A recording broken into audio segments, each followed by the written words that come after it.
Yo simplemente quiero, a modo de pensamiento breve, compartir con vosotros algo importante.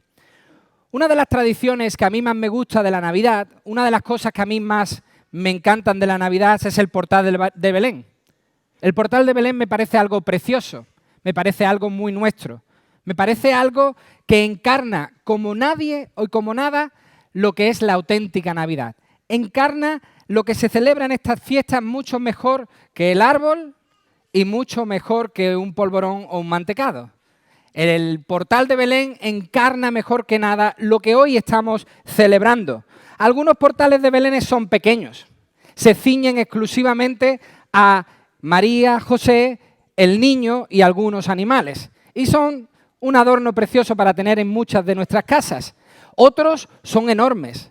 Otros portales de Belén son grandiosos, son de verdad enormes. Recogen todos los acontecimientos que ocurrieron justo antes, durante y justo después. Son belenes que tienen toda la Navidad recogida. En ellos puedes ver escenas maravillosas, como la escena que abre el telón, el anuncio del ángel a María. Esa es la escena que abre el telón de la Navidad.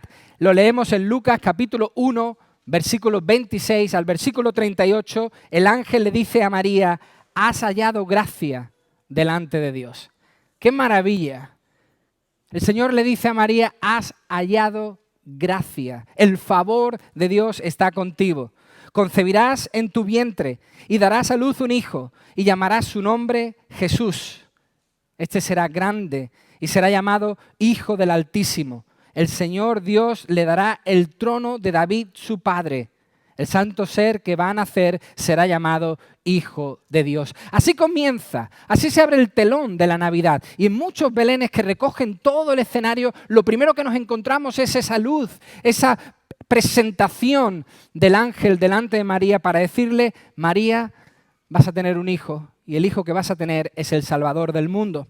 En estos belenes grandes se recogen como luego más tarde también el ángel se presenta delante de José y le calma, le tranquiliza.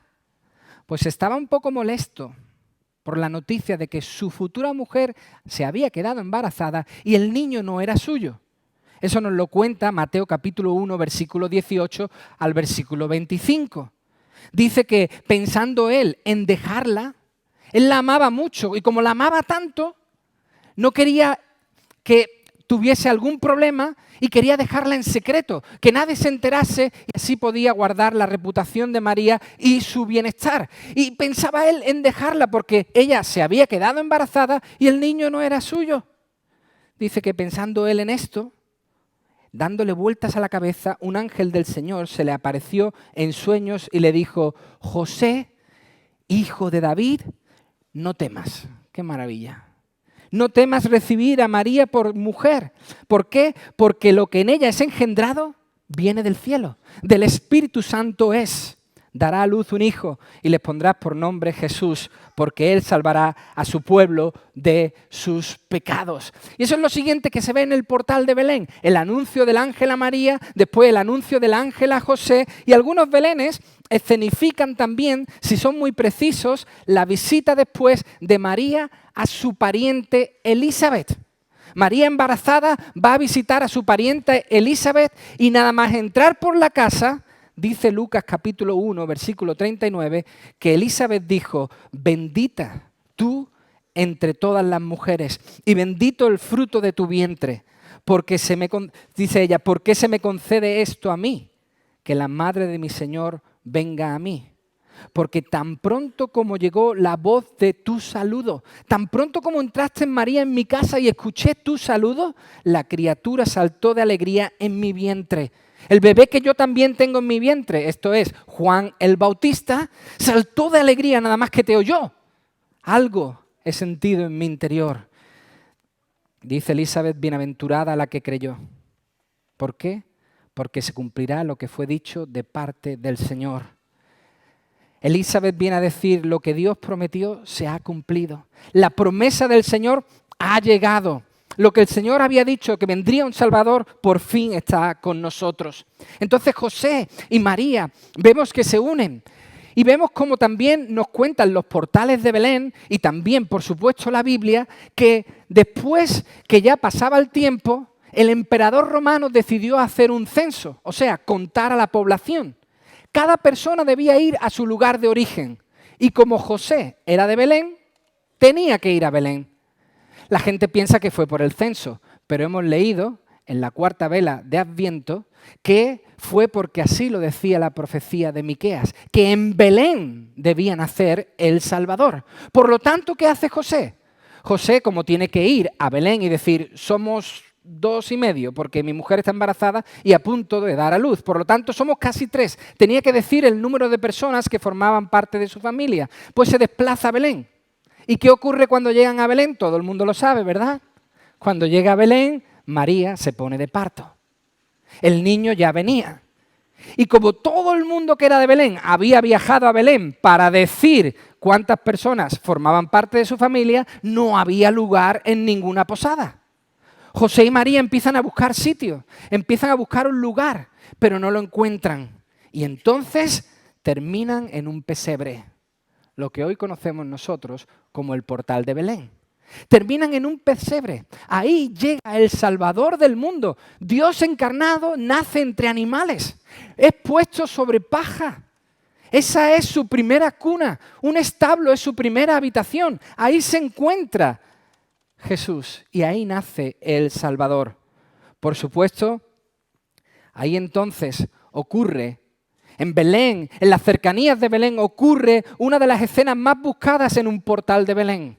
El anuncio de los ángeles, ya no era uno, ya eran muchos ángeles. El anuncio de los ángeles a unos pastores que estaban cuidando a sus rebaños alrededor de Belén. Estos ángeles llegan y los pastores se mueren de miedo porque imaginaos, en la noche oscura de repente un resplandor, ¡boom! Un anuncio tremendo llega desde los cielos y los pastores se quedan mirando. ¿Qué ha ocurrido? ¿Qué es esto? Los ángeles le dicen a los pastores en Lucas capítulo 2, versículo 8 en adelante, no temáis, traemos buenas noticias. No tengáis miedo.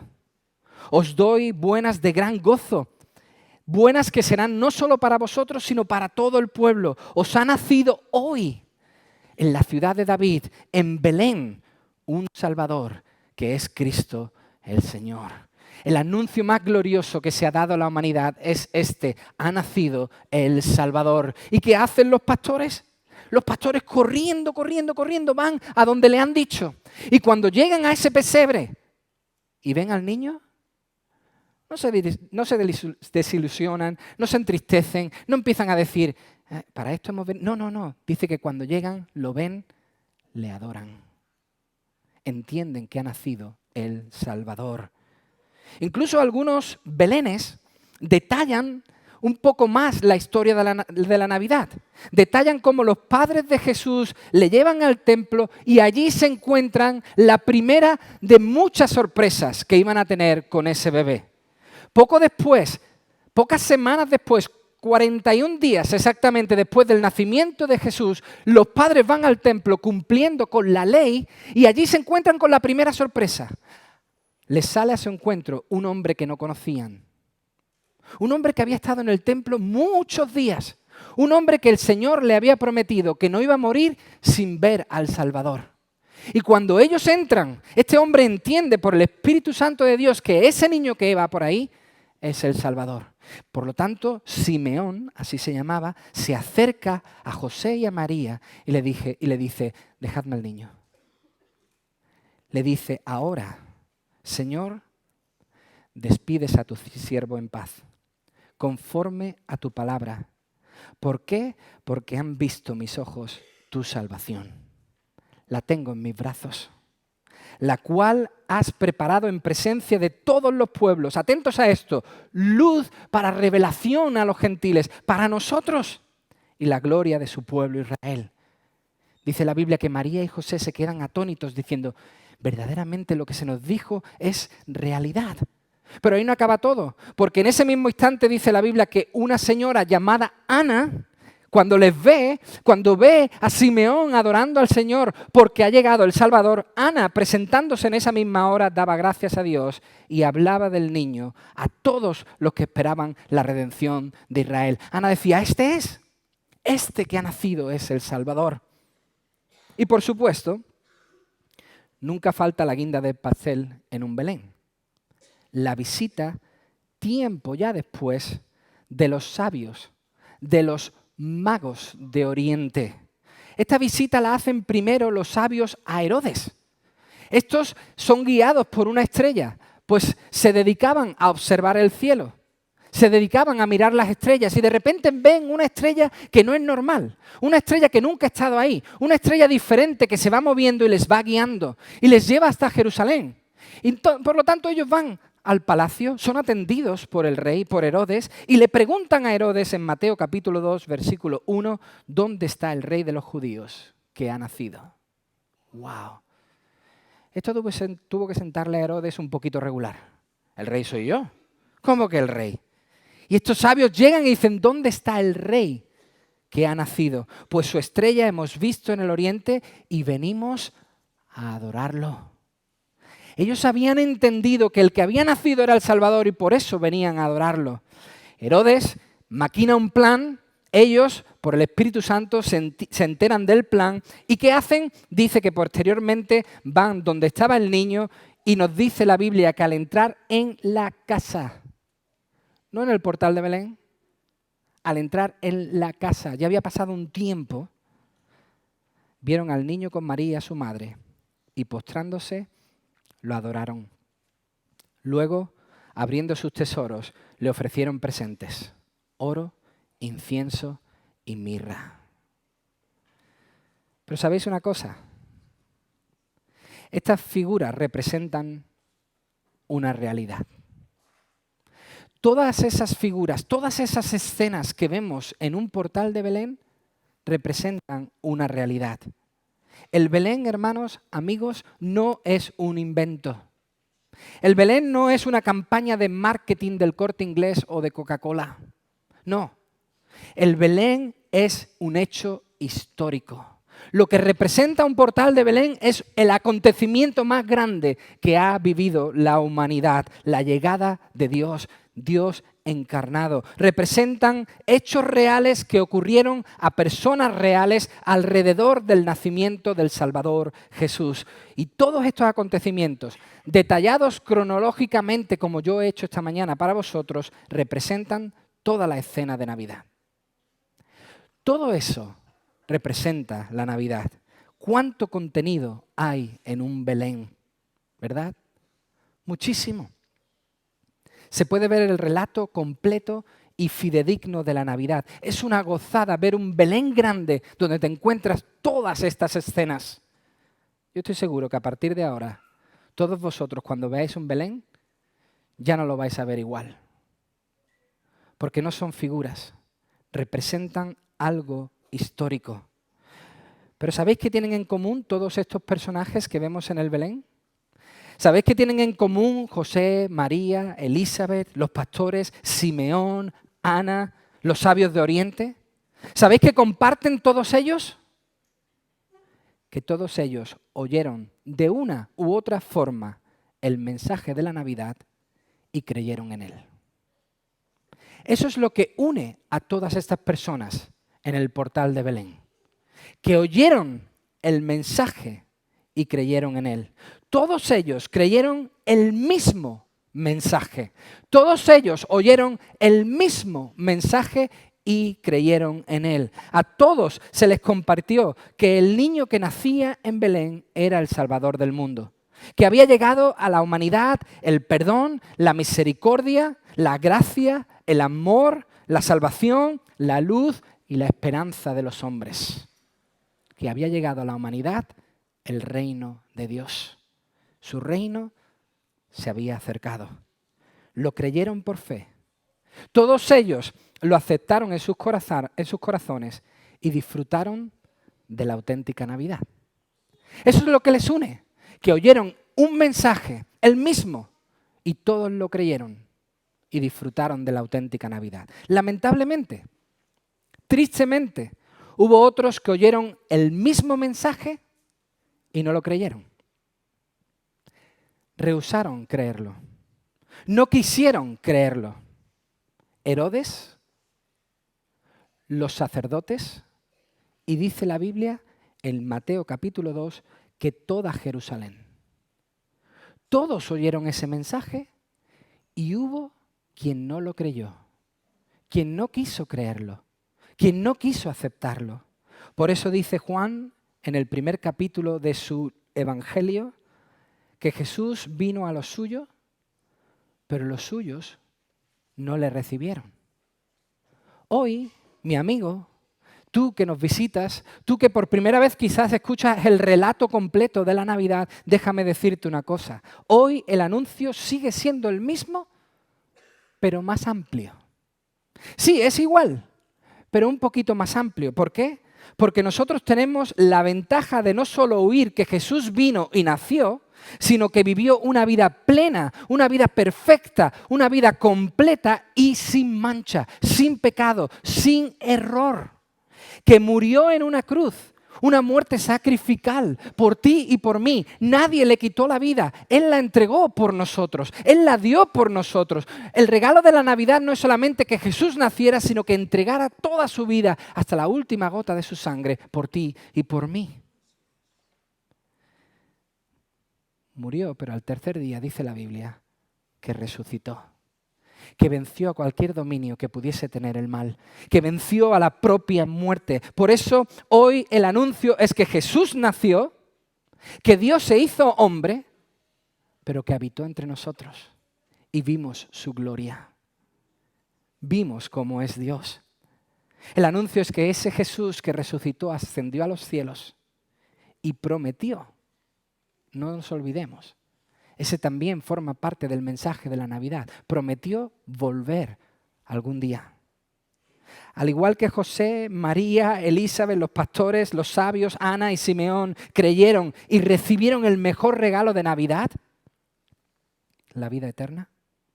Hoy, los que crean en Jesús, en el niño de Belén, el Salvador que va a volver, recibirán ese mismo regalo. La vida eterna. ¿Por qué?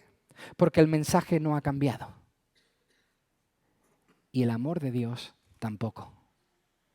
Su amor es el mismo que hizo un día en Belén que naciera su hijo. Ese amor tan grande que tuvo, esa concesión tan grande que tuvo con la humanidad es la misma que hoy tiene con nosotros. Por eso hoy compartimos ese mismo mensaje que da vida eterna. Él sigue enviando su gracia y todo aquel que crea y le dé en su propia vida un lugar a Jesús, obtendrá la vida eterna. Porque es verdad que Juan dice que a los suyos vino y los suyos no le recibieron, pero continúa justo después y dice, pero todos los que le recibieron, a todos los que creen en su nombre, les dio potestad de ser hechos hijos de Dios. El mensaje es el mismo. Hay quien lo recibe y hay quien no. El que lo recibe no solo acepta a Jesús en su vida, sino que además es bendecido con la vida eterna. Mis amigos, Jesús no es una figurita del Belén. Siento desilusionarte si esa era tu idea. Jesús no es una figurita en un Belén. Jesús es el Salvador del mundo. Lo que ocurrió en Navidad no es para tenerlo en un museo de un pueblo. Lo que ocurrió en Navidad no es para tenerlo en una esquina de nuestras casas. Lo que ocurrió en Navidad es para gritarlo a los cuatro vientos. Y eso es lo que nosotros hoy hacemos. Compartimos todo el mensaje de la Navidad. Termino diciendo que Dios cumplió su promesa. Él dijo que el Salvador iba a venir. Lo hemos leído en Miqueas cientos de años antes. Él dijo que el Salvador iba a venir y nacería en Belén. Lo que la humanidad esperaba desde la creación, lo que la humanidad entera anhelaba en sus corazones desde la creación, llegó. Emmanuel. Dios fue fiel en cumplir lo que dijo. Por eso sabemos que volverá a ser fiel y enviará de nuevo a su Hijo por todo aquel que haya puesto su fe en Jesucristo. Por lo tanto, hoy no solo es un día para celebrar, sino que es un buen día para que tú te preguntes, ¿qué vas a hacer con el niño de Belén? ¿Vas a creer en su mensaje? ¿Vas a recibirlo en tu corazón? ¿O vas a hacer como Herodes, como los sacerdotes y como toda Jerusalén? Ignorar un año más su presencia. Yo espero, deseo con todo mi corazón que Jesús pueda no solo estar en el portal, sino en tu vida. Yo deseo y oro para que Jesucristo, el que nació, el que vivió una vida plena y perfecta, quien murió y resucitó, también hoy pueda vivir latentemente, fuertemente en tu interior y así poder disfrutar de la vida completa y plena. Feliz Navidad, que el Señor te bendiga.